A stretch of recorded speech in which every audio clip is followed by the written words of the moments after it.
Hello everyone, how are you all? I am Ishita and welcome back to HinKhoj, easiest English learning source. Now guys, अब बताइए मुझे कि क्या जितने भी लोग इंग्लिश या अदर लैंग्वेज जानते हैं उन्हें बहुत अच्छे तरीके से बोलते हैं? Now हमें ग्रामर की रूल्स तो पता ही होती है और काफ़ी कुछ हम इंग्लिश में ऑलरेडी सीख चुके हैं, but most important, language is an art और ये आर्ट किसी के पास तो बॉर्न क्वालिटी होती है और कुछ लोग टाइम के साथ सीखते हैं। सो आज हम सीखेंगे आर्ट ऑफ कम्युनिकेशन। तो आर्ट ऑफ कम्युनिकेशन में हम 2 पॉइंट्स आज जानेंगे जो बहुत ही इम्पॉर्टेंट हैं। आप किसी भी लैंग्वेज को बोलिए, बट अगर इन 2 पॉइंट्स को आपने फोकस नहीं किया या ध्यान में रखते हुए नहीं बोला तो आप जो मीन कर रहे हैं वो दिखेगा नहीं आपके सुनने वाले को, तो आप जो मीन करते हैं वो नहीं कन्वे कर पाएंगे। So always remember, tone and language बहुत ही इम्पॉर्टेंट होती है किसी भी लैंग्वेज की कम्युनिकेशन में। Now first let's understand why is communication skills important.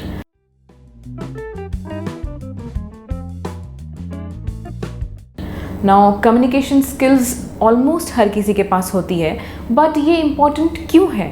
कोई भी एक्शन करने के लिए हम कम्युनिकेशन स्किल्स यूज़ करते हैं। सो मे बी हमें किसी को कुछ करने के लिए बताना हो या खुद हम कुछ प्लान करने वाले हैं और हम किसी को बताना चाहते हैं, तो it is a base for any action. It also makes planning easier.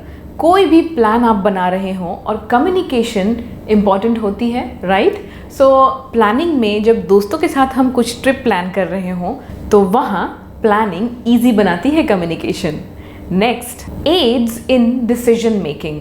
Now हम फैमिली में या दोस्तों के साथ कुछ डिसाइड करना चाहते हैं, मे बी करियर के रिलेटेड कुछ डिसीजन लेना चाह रहे हो, तो वहाँ हम क्या करते हैं? कम्युनिकेट करते हैं। Now again there is a art of communication. And the last point is, it also boosts morale and motivates you. So कभी आपने किसी से कुछ सुना हो जो बहुत अच्छा लगा हो?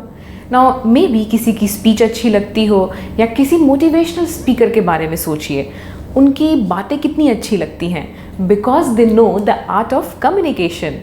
So communication or any language is an art. Always remember, आपको ये आर्ट पता होनी चाहिए। नाउ इस आर्ट के 2 पॉइंटर्स मैंने आपको बताए, tone and language. Let's discuss about the tone first. अभी मैं आपको एक सेंटेंस 4 तरीके से बोलती हूँ, आप मुझे बताइए कि मैं क्या मीन कर रही हूँ।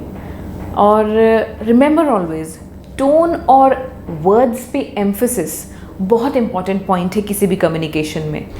I never said she stole the money. I never said she stole the money. I never said she stole the money.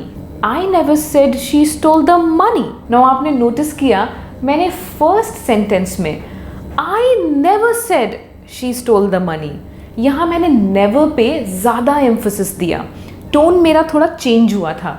तो यहाँ never मतलब मैं क्या मीन कर रही हूँ?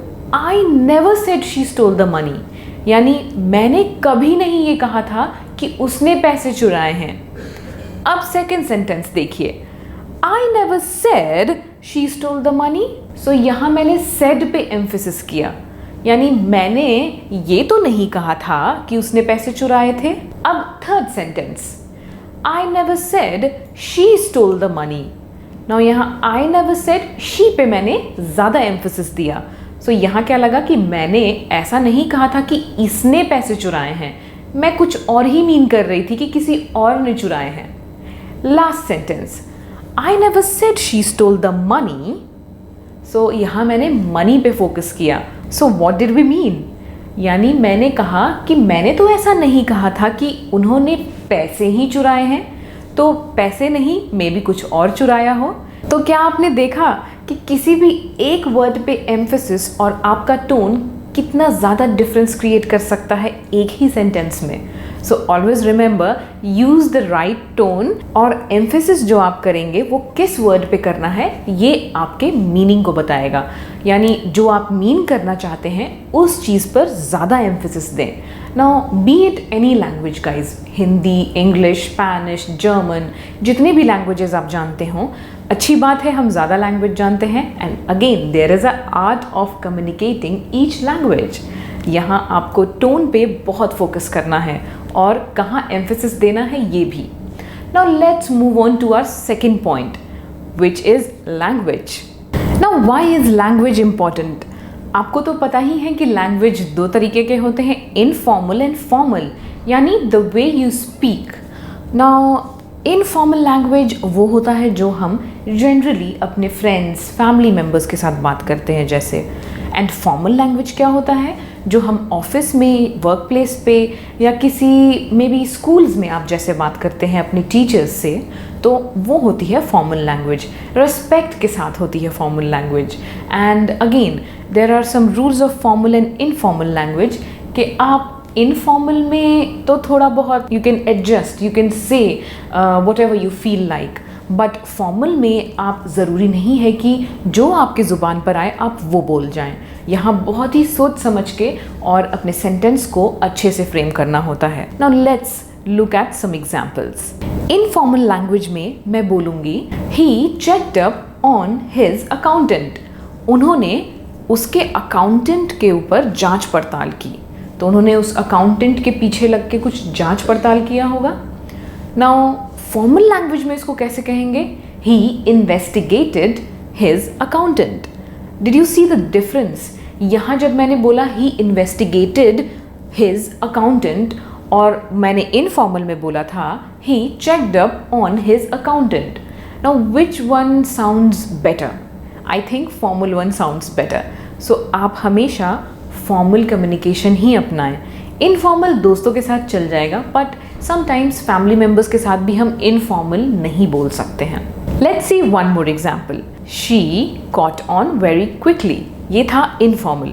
और फॉर्मल में she understood it very quickly. So यहाँ आपने देखा understood and caught on it, कितना डिफरेंस है। सो ज़्यादा अच्छा साउंड करने में अगेन फॉर्मल ही लगा और ज़्यादा एक्सप्रेसिव भी है। सो लैंग्वेज अगर एक्सप्रेसिव ना हो तो मज़ा नहीं आता सुनने में।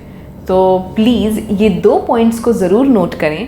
Tone and language is very important for any language communications. And next time please stay focused on what tone you are using in front of whom।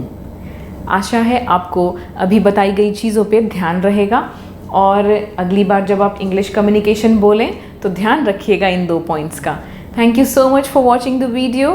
Have a wonderful time. Stay tuned. Do like, share and subscribe our channel and don't forget to press the bell icon. Till then, take care and happy learning.